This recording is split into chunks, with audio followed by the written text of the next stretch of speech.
Hello, everyone. We're now learning.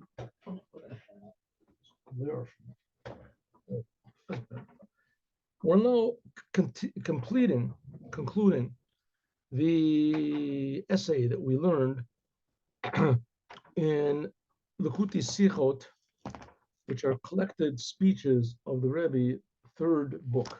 As we said before, there's like 40, 42 books, 45 books. I don't know how many there are already of collected speeches of the Rebbe. This one the Rebbe said in 1953, just very shortly after he assumed the leadership of Chabad. And it's talking about the practical spiritual implication of the topic of this week's Torah portion, which is Metzora. Tzorat is, I guess you can't translate, there's no better translation for it than some sort of spiritual leprosy. But as we said before, it certainly is not leprosy because it's just a discoloration of the skin. It's no more than that. It doesn't affect the inner organs or your flesh or whatever. It just is it's a discoloration of the skin, but it's a certain discoloration that indicates that there's a spiritual impurity. And because of this, a person that has these signs, this is only in the time of the temple. Now, after the temple was destroyed, it doesn't exist anymore.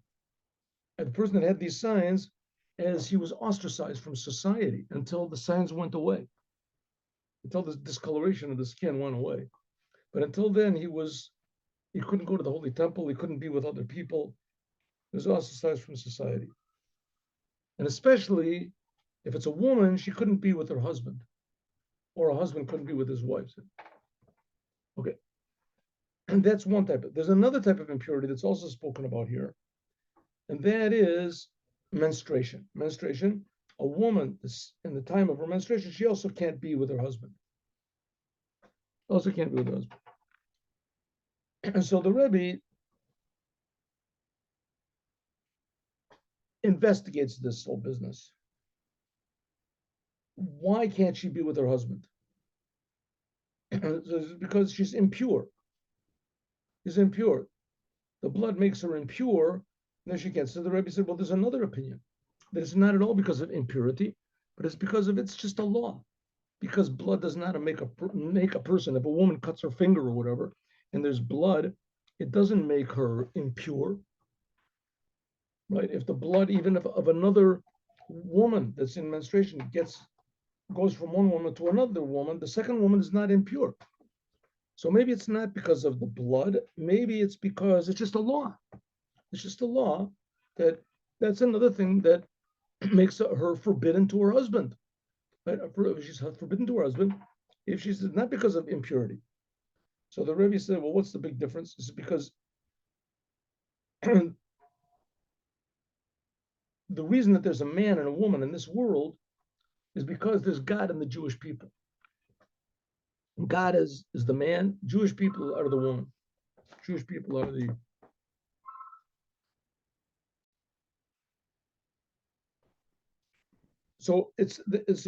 these laws therefore are very relevant, not just in individual cases with an individual woman and her husband, but with all the Jewish people and God. And it's explained other places that a woman she's forbidden to her husband because she is menstruation. This comes from the impurity comes from the fact that Chava, Eve, ate from the tree in Gan Eden. God told her not to, and she brought this impurity into the world. Or maybe it's not really impurity. Maybe she just connected to this. That's why it's forbidden. It's forbidden because it is reminiscent. It's like a punishment for the woman. The woman, because she brought this impurity into the world, the death into the world. So as a punishment, when she sees her the blood from menstruation, so she's forbidden to her husband. It's not that she's impure; she's forbidden to her husband. So that's the question: is it just a law, or is it something much deeper than that? That it's impurity. So, okay,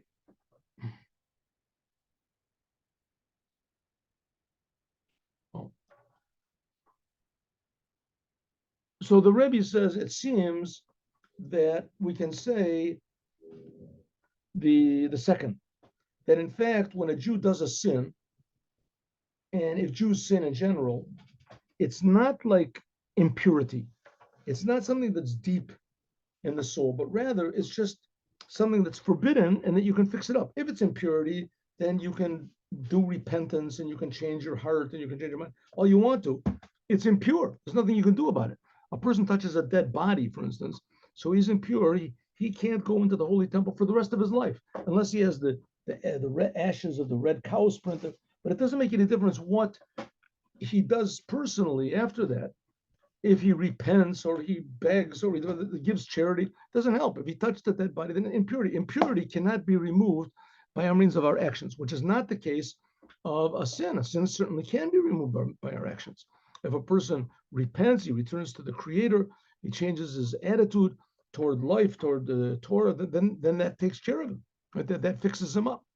So if we say that the Jewish people, when they sin, for instance, when they sin with the golden calf or when they sin, so that made them impure, so that's pretty bad. But if we say that it just makes them forbidden, then they can fix it up. Says the Rebbe, it seems the second is true, that they're just forbidden and then they can fix it up. What's the proof? A raya is one of the proofs which they bring of this, that the whole law of nida, that if a woman sees menstrual blood, it is not making her impure, but rather it just makes her forbidden.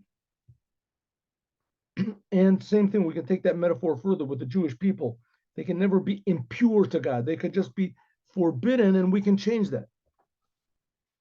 One of the proofs of this, that it's only just forbidden, is der din by nida, the law by a nida is as sfeika lakula, that if you have a doubt in nida, it's to be lenient.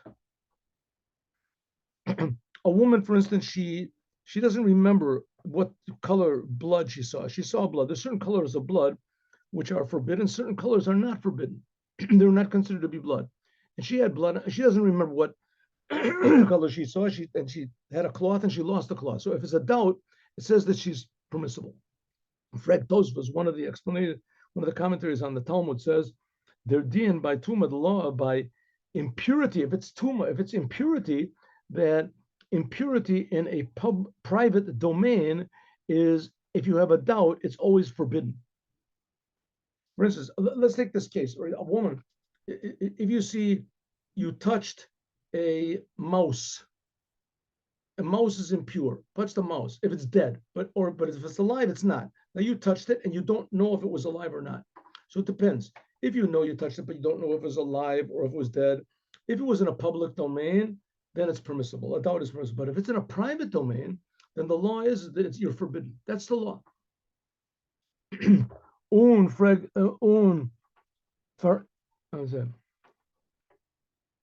Even more, if it's in a private domain, if it's impure, even if there's a lot of doubts, nevertheless, the woman is impure. For instance, she doesn't know if what she touched was alive or if it was dead. She doesn't know if it was a mouse or maybe it was just a doll.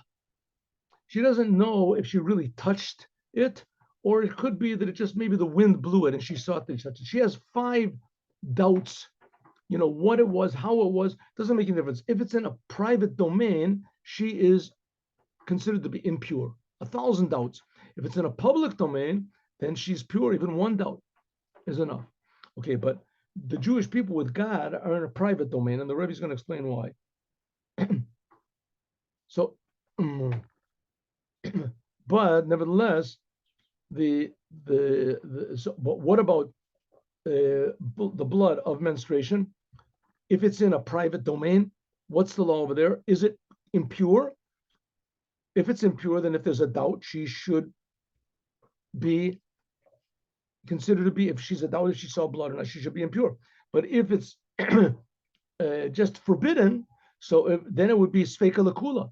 Then it would be a doubt, would be to be lenient. When this is benogea them, the din from Isura al bala, zet mendach from them, as them iser from nida labala is nit mitzad tuma. Nevertheless, the law is that if a woman has a doubt with nida, the blood of nida in a private domain, then we go lenient. So If Nida was impure, doubts about impurity are always severe. So it must be that she's not forbidden because of impurity. If it was impurity, then a doubt in a private domain would be forbidden. And we see that by Nida, a doubt in a private domain is not forbidden. It's not forbidden. It's permissible. We go lenient. If so, it must be that Nida is not impure. If so, we see that the Jewish people are called Nida to God. It's not because they're impure, but because they did a sin, and because they've done sins, so therefore they're temporarily forbidden. It's not as deep. Number two, the Gemara, another proof that Nida is only forbidden and it's not impure. The Gemara says, "Usafarta law la'atzma." A woman, if she sees blood, she's impure. But if she stops, so she counts 7 days.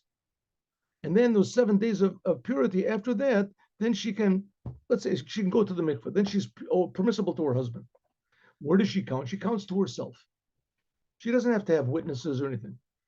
And from this, we learn as Eid Echad that one witness is good enough, be surim. One witness is good enough in things that are forbidden. Usually you have to have 2 witnesses in order to certify something. But if you have one witness, right, one witness in a forbidden thing, for instance, a woman cooked food and her husband says, "Are you sure that meat was kosher?" And she says, "Yes, I am." That's good enough. One witness, even if it's just a woman, that's good enough. But it's only one witness, and eating the meat is forbidden from the Torah. So it says in things it's forbidden. In things that are forbidden, one witness is good enough. It is therefore, so this is a proof that things that are forbidden, all you need is one witness. If it was tuma, it wouldn't be. You'd have to have more than one witness in order to as val, because in lomdim iser mituma, because you cannot learn iser from tuma. Afilu ven, even when by tuma is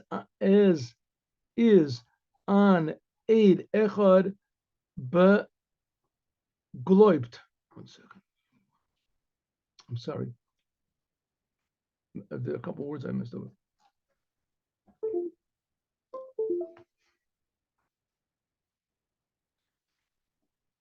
Oh, val ein lomdim iser mituma. Afilu ven, even when by tuma is an aid echad begloibt. Even in cases when by one witness in tuma, we might believe to make her to make the forbidden, but not to be permissible. If so, what are we seeing?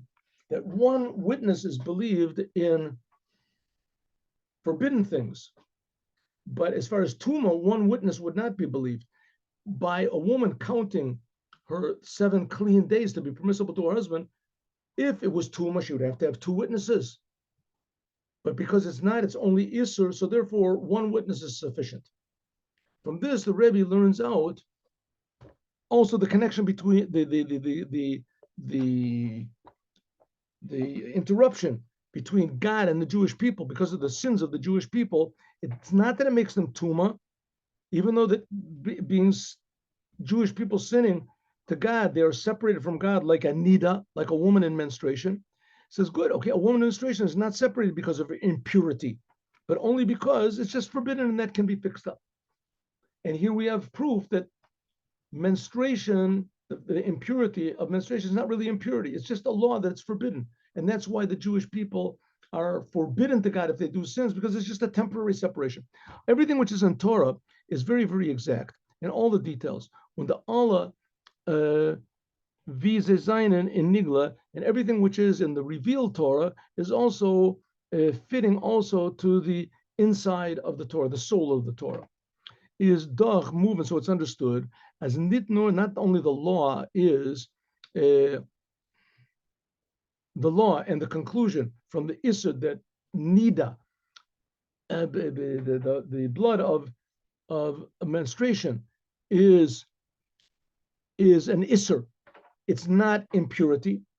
It's the same thing also with God and the Jewish people. No, the tzvei, also the two proofs that we have. Why is that that nida is not tuma, but it's rather it is only just a isur. It's just a sin. It's a prohibition, and it can be fixed up. What are the two proofs that we had before?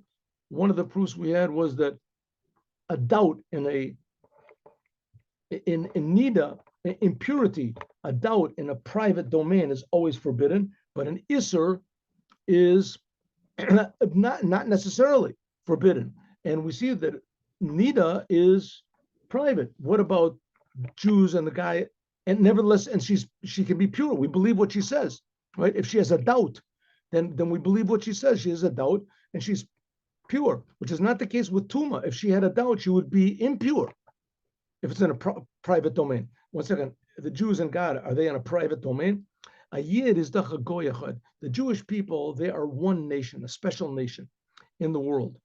Afilu ven zezayin and boretz, even when they're in the earth. It says goyachad boretz, one nation. Even when they're in the physical world, they express the oneness of God. The Jewish people are always in a private domain. The Jewish people are always in a private domain with God. And they're reshus from God because we're always in the private domain of God, no matter where we are. The whole world is just the private domain of God, as far as the Jews go. From them, because it's all the private domain of the creator of the universe. As Yechidu Shalom, God is called the one of the world, the unifier of the world. Varum, because afilu b'shas ached, even in the time when a Jew does sin, is the neshama, the Jewish soul, is ba'amanai ito yisbarech. It's always faithful to God. So therefore, we're always in God's domain. A Jew always is in God's domain, and God's domain is the whole world. It's private. It's his private property, the world. The balt as their yid gefindt sich b'shus yachid. So, if a Jew is always found in a private domain, and what did we say that the law in a private domain is? If it was impurity, then any doubts we had would be impure. But the fact of the matter is it's not. We're in the reshus a yachid of God, and and we believe any doubts that we have in a forbidden thing, it makes no difference. It's always, we go lenient. Air is none to maybe a Jew is always near to God. We're in a private domain. Therefore, rirt dort mirror on afilu kleinachet, even a small sin, as ken mendach main, and a person might be able to think as a afilu a suffix that even a Jew has a little bit of a doubt. Maybe I did something bad, is showing this is tuma. Then a Jew is you have a little doubt. Maybe I didn't do something. Maybe I didn't say Shema Yisrael this morning. Maybe I didn't, whatever. So you may think, wow, this is impurity in a private domain, and I'm impure. Zokman oiftem. It says no, that really the ganzen and the whole idea of nida and God keeping away from the Jewish people and the Jewish people keeping away from God because we are like a nida. This is not impurity. It's just an isser. It's just a law in the Torah that it's forbidden. True, God pushes us away from Him, but from Hashem in Zayin Kochos Penimius Umugbalim in Zayin Koach HaSeichel. True, we are pushed away from God. It's harder to love God. It's harder to understand God. Like the rabbis say, Ein Adam over Avera, Elam Kim Nichnas Bo Ruach Shtus. In fact, that's the reason why it's possible for a Jew to do a sin, because he loses his feeling, he loses his mind, he doesn't understand what he's doing, and that's why it's impossible. But it's not impurity. This is what's called just a sin, and it's a sin which is done in ignorance. Versteht nicht, the person doesn't understand, und fühlt nicht, and he doesn't feel in sein Seichel, in his mind, Godless Hashem, the greatness of God. Unchach as afilu der ra, and even though that the bad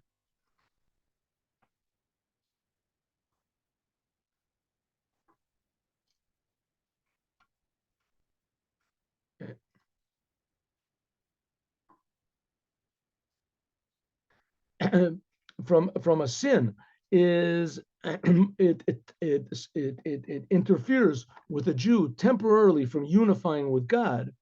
But this is only because it's forbidden. It's a temporary forbidden. It's not a permanent thing like impurity. Is this a zoe, nor by isur vada? It's only when he's certainly forbidden. But if it's a doubt, then there's nothing. There's nothing prevents him from returning back to God. So yichud from Knesset Yisrael, God afilu lefisha, he can always be connected to God permanently. So what do we say? If Jewish people are always in the private domain of God. If the doing a sin is like nida, it's like nida, and it separates us from God. Why? Because nida is impure. Then even if there's the slightest doubt if we did a sin, then we're always guilty because it's the world is a private domain. Tuma, if there's a doubt in a private domain, it's impure. But says the Rebbe, but it's not so. The fact of the matter is that when a Jew does a sin, it doesn't make him impure.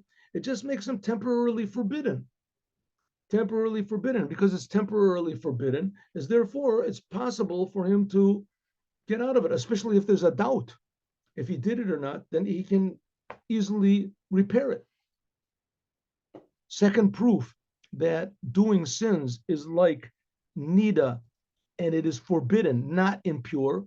The difference between one witness, we said one witness is believed by things that are forbidden.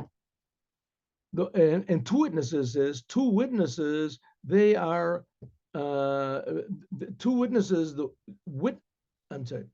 witness of two people is only necessary in a judicial court. Based in the Zion Edus, sagen nit wert. If there's only one witness, they say if there's only one witness that he shouldn't come to court. Shouldn't come to court. Says a base din is Zion Edus sagen nit wort. If there's only one witness to a crime, says better that he shouldn't go to court. Tell the police or something, wait for another witness, but don't go to court. Why? Because one witness is like nothing. Was therefore, except in monetary cases, in monetary cases, if there's one witness, then you can force the other person to take an oath. But in damage cases or whatever, one witness is like nothing. Was therefore, which therefore is their din. The law is calls a man ze haben das nit gesagt far based in at the time that the testimony was not given in front of a court. Kennen ze charata haben und sagen anders. I can say differently wie ze haben gesagt früher, which they said previously. That's two witnesses. Which is not the case. One witness is nit verbunden mit based in. One witness has nothing whatsoever to do with a court. One witness can always change his mind. But two witnesses, as soon as they give witness in front of a court, they can't change their mind anymore. The nemanut, the fact that we believe from one witness is verbunden mit der kashrus from sein nefesh elokis. When is one witness good? One witness is good only, it says, by isurim. By isurim.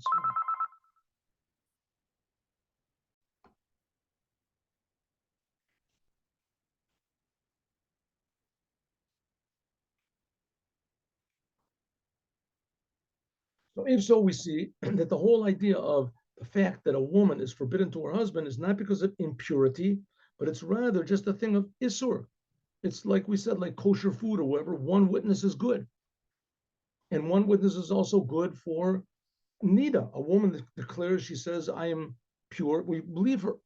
One witness is good enough. It wouldn't be the same thing if it was impurity. As Bashas is handelt sich, wegen the kashus, when you're talking about is a woman permissible to her husband? In other words, are the Jewish people permissible to God? From Knesset Israel and God, as darf men nit gehen zu kein based in. You don't have to go to a judicial court. Nit zu based in shalmata, not in the physical physical court and not to a spiritual court.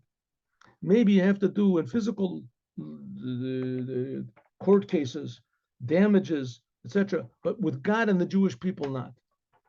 As is genug, it's enough. Oiv them ne'amanut from nefesh elokis, the godly soul. Right? A man asks his wife, "Is the food kosher?" She says, "Yes, we believe." You don't have to go to court. He asks his wife, "Did you count 7 days purity?" "Yes, I did." It's good enough. You don't have to go to a judicial court. right? So that's a sign that it's not impurity, that it's a law isser, because one witness is believed as far as an isser and something that's forbidden. Says the Rebbe the same thing. When a Jew sins, that's like the forbiddenness of menstruation, and this keeps God away from us, but not because we became impure, but rather because it's just a law that if you do a sin, that God is far from you. How do you get it back again? How do you get close to God? Just regret.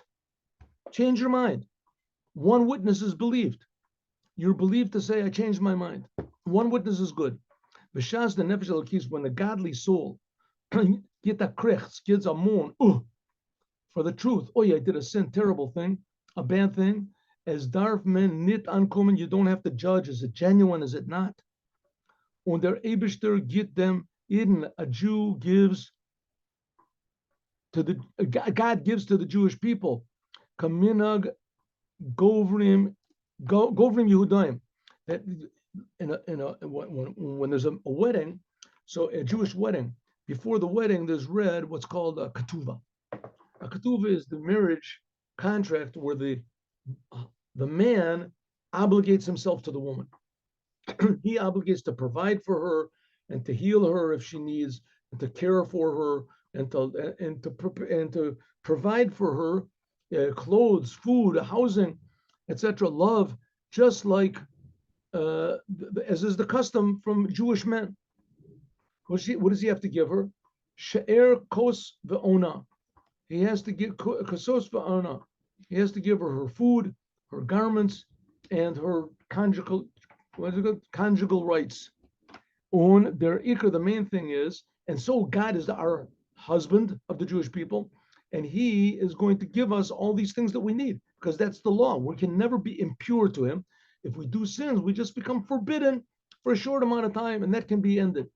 As vet miyuchad mitem eibishter, a person can again be united with God. You can be united biz as until it kumta rois begila comes in a revealed way. The devekos from them eibishter, the connection with God, with the Jews and God are totally one. Okay, so just as a very short summary, a 1-minute summary of what we just finished learning. God and the Jewish people are husband and wife. Sometimes a wife can be forbidden to her husband, like in the time of menstruation. Says the Rebbe, the same thing. The Jewish people sometimes, so to speak, can be forbidden to God when, like, they do sins. What is this idea of sins? What is the idea of menstruation? Does it cause impurity? Or is it just a law that when a woman sees the blood, that she's forbidden to her husband? But it's not that she's impure to him. It's not an internal, essential soul thing. It just happens to be a law. What's the difference? If it's just a law, then you can repent. If it's impurity, there's nothing you can do. A person's impure, you just have to wait until the impurity goes away. Says the Rebbe, and he brings a lot of proofs. The fact is, when a Jew does a sin, it is not impurity. It is only a matter of being forbidden, and that only being temporary, because the connection between God and the Jewish people is always one. So that the separation, in fact, is not really a true separation. It's just a hiding from one from the other. A withholding of a show of love. And so it is with God and the Jewish people. They will never be separated from God. They can only be temporarily concealed, but never can they be impure. All right, that's today's message.